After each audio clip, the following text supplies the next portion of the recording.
উনি হয়তো এটাই চেয়েছিলেন, যার জন্য এতটা খুলেআম দুর্নীতি হয়েছে, না হলে হতো না। উনি কি জানতেন না? সত্যি কথা বলুন তো, এই রাজ্যে আমাদের একটা পাতা নড়ে না ওনার মানে অগোচরে। উনি জানতেন না যে এইসব জিনিসগুলো হচ্ছে? শিক্ষামন্ত্রীর বাড়িতে টাকা পাওয়া যাচ্ছে, লজ্জার বিষয়। কতটা লজ্জার বিষয় এটা, হ্যাঁ? লজ্জা করে না? ওকে তো 7 বার মানে ফাঁসি দেওয়া উচিত ছিল। জেলে কি করছে ও? বেঁচে আছে কেন এখনো?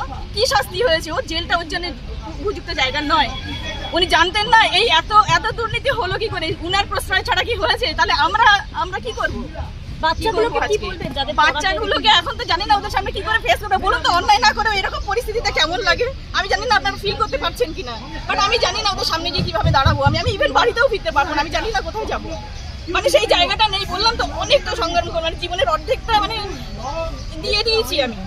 মানে জীবনটা নিংড়ে যাকে বলে। আমি কোন প্রত্যন্ত জায়গা থেকে মাধ্যমিক পরীক্ষা দিয়েছি, 5 কিলোমিটার দৌড়ে পরীক্ষাতে, এক হাতে ব্যাগ আর এক হাতে ছাতার এক হাতে জুতো নিয়ে 5 কিলোমিটার দৌড়ে পরীক্ষা দিতে গিয়েছি। সেই সময় থেকে মাধ্যমিকে একটা টিউশন পাইনি, সেই সময় ফার্স্ট ডিভিশন পেয়েছি।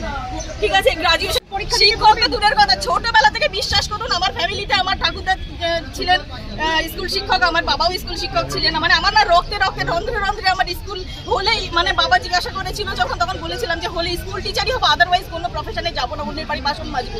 মানে এতটাই ডেডিকেটেড ছিলাম আমি, কারণ এই পরীক্ষা ছাড়া আমি অন্য কোনো পরীক্ষার জন্য আমি এগোইনি, ভালোই বাঁচতে পারিনি। এটা ছিল আমার শুধুমাত্র মানে কি বলবো, এটা আমার প্যাশন, আমার ভালোবাসা, মানে আমার লাইফ, এটা আমার জীবন। এটা আজকে আমার জীবন চলে গেছে। ভবিষ্যৎ প্রজন্ম মানে আপনারা আমাকে দেখছেন কথা বলছি, আমার কিন্তু আমি কিন্তু জীবিত নেই, মানে নই আর কি এরকম একটা। ভবিষ্যৎ প্রজন্ম এ রাজ্যে কি আর কোনোদিনও চাকরিতে ভরসা করবে, সরকারি চাকরিতে?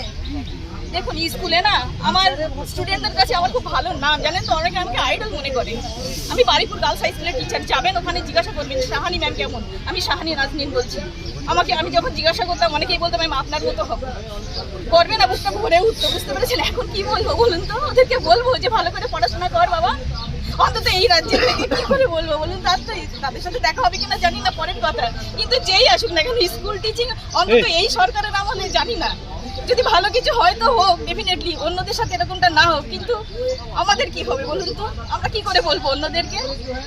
জানি না। এখন মমতা ব্যানার্জির কাছে পৌঁছে দিতে বাংলায় মমতা ব্যানার্জি জিন্দাবাদ,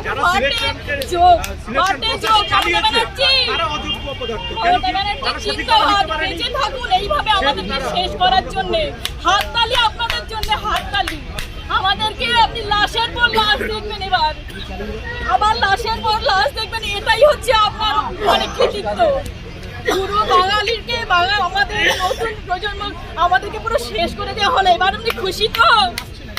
জিতে গেছে তো আপনাদের বাম আমলের প্রতিশোধ নিতে। আপনারা যে খুলেআম দুর্নীতি করেছেন, কি ভেবেছিলেন বাপের উপর বাপ হয় না? দেখে নিলেন তো এবার বাপের উপরে বাপ হয়। আপনাদের অন্যায়ের জন্য আজকে আমাদেরকে বলির পাঠা হতে হলো, বলির পাঠা। কোথায় যাব আমরা?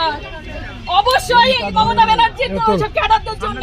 তারা যদি টাকা না নিয়ে সামনের দিকে কি করে আসতো? এই প্রশ্নটা এত বছর 2012 সালের এসএসসিতেও দুর্নীতি হয়েছে, সেটা চাপা পড়ে গেছে। তারপরে এটা খুলেআম আমি কোথায় ঢুকছো বলো তো তুমি? কোথায় টাকা নেওয়া হয়েছে, কারা চাকরি পেয়েছে টাকা দিয়ে? কেন এগুলো কোথায়? যারা সরকার তারা যদি দুর্নীতির সাথে যুক্ত থাকে, আমাদের দোষ কোনটা? আমাদের যে আমরা অন্যায় করি, তারপরে আমরা যে এইখানে এসছি, এই যে অবশ্যই মমতা ব্যানার্জির লোকেদের যারা দুর্নীতি করেছে, তৃণমূলের এটা হাজার বার তৃণমূলের যারা খুলেআম দুর্নীতি করেছে। আমারও অফার এসেছিল টাকা দেওয়ার জন্য, আমি চাইনি। তৃণমূলের লোকেরা নাম বলে দিতে পারি, আমি নাম বলবো না। এখন সময় আসবে সব মরণ কামড়। এতদিন কি আমরা সবাই চুপচাপ ছিলাম? এবারে মরণ কামড় দিয়েই তারপর মরবো, মরে তো যাবো। এছাড়া এইভাবে আমরা বাড়িতে তো আর ফিরতে পারবো না।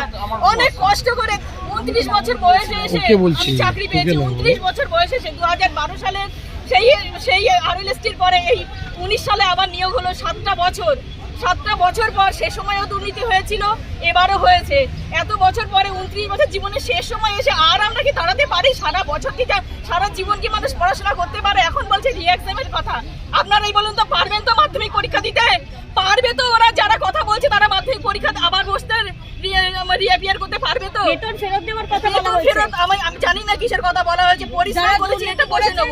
আরে বেতন ফেরত যারা দুর্নীতি করেছে, আমরা তো দুর্নীতি করিনি, আর বেতন ফেরতের প্রশ্নই ওঠে না। আমরা যা সার্ভিস দিয়েছি আমাদের স্কুলে, আমাদের স্টুডেন্টদের কাছ থেকে খবর নিন। ফাঁকাও দেখেছেন মাধ্যমিক উচ্চ মাধ্যমিকের খাতাও তো আপনারা দেখবেন। আমার এখনো আনফরচুনেটলি বলুন ফরচুনেটলি বলুন আমার কাছে এখনো আসেনি খাতা, আমি এখনো পাইনি, বাট অনেকেই পেয়েছে আমার সহকর্মী যারা যারা ছিলেন তারা পেয়েছেন। এখন আমরা কি করব? আপনাদের কি মনে হয় আপনাদের এই যে এই জাজমেন্টটা হলো আমাদের দোষটা কোথায় বলুন তো? এই যে এতদিন আমরা শুনছি যে নিরপরাধীর শাস্তি না হোক, আমাদের কোন দেশে শাস্তি দেওয়া, কোন দোষে শাস্তি দেওয়া হলো আমাদেরকে? এর এর এর রাজ্য জন্য আমরা সরকার কার কি কাছে যাবো? সেগ্রিগেশন বাছাই করতে পারেনি বলেই আপনাদের এই ফল ভুগতে হচ্ছে। বাছাই করবে কি করে? যাকে যে চুরি করলো তাকে যদি বলেন যে আপনি যে যে জিনিসগুলো চুরি করেছেন ফেরত দিন, আপনি দেবেন? যে চোর তাকেই বলছে বাঁচাও কাজ। সে সেগ্রিগেশন হয়েছে হয়নি সে তার জন্য সিবিআই দিয়েছে, সিবিআই তার জন্য ডেটা দিয়েছে, মানা হলো না। আমরা কোথায় যাব এখন বলুন তো? আমাদের হয়ে বলার কে আছে? আদালত হাইকোর্টে আমাদের এ করে দিল, সুপ্রিম কোর্টেও সেম। আমরা তো বুঝতে পারছি যে আমরা যদি দোষ না করে আমরা শাস্তি পেয়ে থাকি তাহলে এটা ডেফিনেটলি পলিটিক্স ছাড়া আর কিছু না। এই রাজ্যে এত অন্যায় কোনো হতেই কি পারে না। এই রাজ্যে